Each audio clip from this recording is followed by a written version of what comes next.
The night the Middle East changed forever did not begin with a declaration of war. It began with a single strike. A strike so precise, so devastating, that within minutes, one of the most powerful and controversial figures of the 21st century was gone. Ayatollah Ali Khamenei, the man who had ruled Iran for over 3 decades, was dead. The world did not celebrate. The world did not pause. The world held its breath. Because everyone understood one thing. This was not the end of a conflict. This was the beginning of something far worse. Within hours of the strike carried out jointly by the United States and Israel, shockwaves spread across the globe. Governments scrambled. Oil markets trembled. Military bases went into lockdown. And in Tehran, millions poured into the streets, not just in grief, but in rage. Iran did not collapse like many in Washington had predicted. It did not surrender. It did not fragment overnight. Instead, something far more dangerous happened. It unified. What American strategists had imagined would be a decapitation strike, a clean removal of leadership, turned into a catalyst for resistance. Analysts had warned that killing Khamenei could create a power vacuum, but instead, it ignited a fire that no one could easily control. And that fire would soon trap America in a war it could not easily win and could not easily leave. At first, the plan seemed simple. Israel had long viewed Iran as its greatest existential threat. For decades, leaders like Benjamin Netanyahu had warned about Iran's nuclear ambitions, its missile programs, and its growing influence across the Middle East. The United States, under pressure from its closest regional ally, believed that a decisive strike could change the balance of power overnight, remove the leader, destroy key infrastructure, force regime collapse. That was the theory. But war does not follow theory. Because what followed the death of Khamenei was not collapse, it was retaliation, immediate, coordinated, relentless. Iran launched missile and drone strikes, not only against Israel, but against American bases across the region, from the Persian Gulf to Iraq. And suddenly, the war was no longer contained. It was everywhere. What made this moment even more dangerous was something many underestimated: the structure of Iran's power. Khamenei was not just a leader. He was the center of a vast network known as the Axis of Resistance. Groups across Lebanon, Iraq, Syria, and Yemen had long been aligned with Tehran. And while analysts feared these groups would fall into chaos after his death, the opposite happened. Without centralized control, smaller commanders began acting independently, more aggressively, more unpredictably. The restraint was gone, and with that, the war spiraled. In Washington, officials initially believed they still had control over the situation. After all, the United States possessed unmatched military power, advanced aircraft, naval dominance, precision weapons. But wars are not just about firepower. They are about geography, politics, and consequences.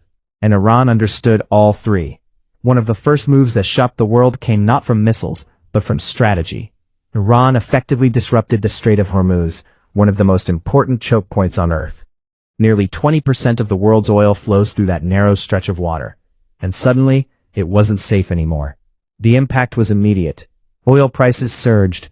Global markets panicked. Economies far from the battlefield began to feel the pressure. This was Iran's message to the world. If we burn, the global economy burns with us. And just like that, the war stopped being regional. It became global. For the United States, this was the moment the trap began to close. Because now, America faced a terrible choice: escalate and risk a full-scale war across the Middle East, or pull back and appear weak in front of allies and adversaries alike. Neither option was good. Meanwhile, on the ground, the cost of the war was rising fast. Within weeks, thousands of people had been killed, including civilians and soldiers. Entire neighborhoods were reduced to rubble. Critical infrastructure was destroyed. And despite overwhelming force, the objective remained unclear. Was the goal regime change? Was it containment? Was it deterrence? Even inside the United States, voices began to question the strategy. Because the deeper America went into the conflict, the harder it became to get out. And this is where the role of Israel becomes impossible to ignore. For Israel, the stakes were existential. Iran had long supported groups hostile to Israel's existence. From Tel Aviv's perspective, eliminating Iran's leadership was not just strategy, it was survival. But for the United States, the calculation was different. America was not fighting for survival. It was fighting for influence. And yet, it found itself pulled deeper and deeper into a war that aligned more closely with Israeli strategic goals than its own long-term interests. Critics began to argue that Washington had been drawn into a conflict it did not fully control, that the decision to strike Iran and eliminate Khamenei had effectively locked the United States into a chain reaction it could not easily break. Even former officials warned that the situation had spiraled beyond initial expectations, with miscalculations leading to a prolonged and costly conflict. Because here's the truth most people don't realize. Killing a leader does not end an ideology. And in Iran's case, it may have strengthened it. Inside Iran, instead of collapsing, the system adapted. A new leadership structure emerged. Hardliners gained influence. And public anger toward the United States and Israel intensified. What was meant to weaken Iran hardened it. And that created a new problem for America. Because now, it wasn't just fighting a government. It was facing a population united by anger. Meanwhile, the battlefield expanded. Missile strikes hit deeper. Drone warfare intensified. Cyber attacks disrupted infrastructure. And American forces found themselves under constant threat, not just from Iran, but from allied militias across the region. This was no longer a conventional war. It was a networked war. And America was fighting on multiple fronts at once.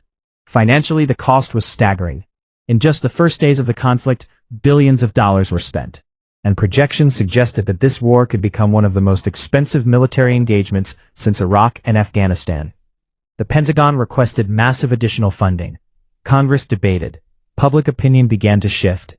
Because wars are easy to start, but very hard to sustain. At the same time, global alliances began to shift. Some countries called for de-escalation, others remained silent, and many quietly prepared for a longer, more dangerous conflict.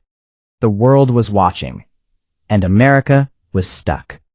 Because leaving the war could mean losing credibility, but staying in it meant deeper losses. And this is where the real trap becomes clear.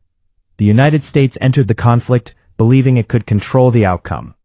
But instead, it became part of a much larger chain reaction, one shaped by regional rivalries, historical tensions, and strategic miscalculations. Israel achieved part of its objective, the removal of Iran's most powerful leader. But the cost of that action was shared. And much of that cost fell on America. More troops deployed, more money spent, more risks taken, and no clear end in sight. As weeks turned into months, one question began to dominate discussions in Washington. Was it worth it? Because while the strike that killed Khamenei was seen as a tactical success, the war that followed looked increasingly like a strategic nightmare. The Strait of Hormuz remained unstable. Oil prices fluctuated wildly. American forces stayed on high alert. And Iran, despite everything, was still standing, stronger in some ways than before, more unified, more determined, more dangerous. And that is the paradox of this war. The moment that was supposed to break Iran may have reshaped it instead. Now let's talk about the cost, because every war has one.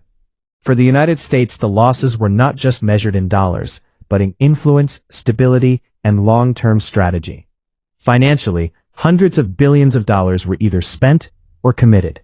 Militarily, lives were lost, equipment destroyed, and resources stretched thin. Politically, divisions deepened both at home and abroad. And strategically, America found itself in a position it had tried to avoid for decades, another prolonged conflict in the Middle East. A conflict with no clear victory, a conflict with no simple exit, and perhaps most importantly, a conflict that may not have been entirely its own. Because in the end, the war raised uncomfortable questions. Did the United States act in its own best interest? Or did it follow a path shaped by the strategic priorities of an ally? Was this a calculated decision or a miscalculation? History will decide. But one thing is certain. The death of Ayatollah Khamenei did not end a war. It started one. A war that reshaped alliances. A war that shook global markets. A war that tested American power in ways few expected. And a war that proved something the world has learned again and again. In the Middle East, Nothing is ever simple. If you found this deep dive powerful and informative, make sure to like the video, share your thoughts in the comments, because your perspective matters, and don't forget to subscribe to the channel for more untold historical and geopolitical stories, because the next story might be even bigger.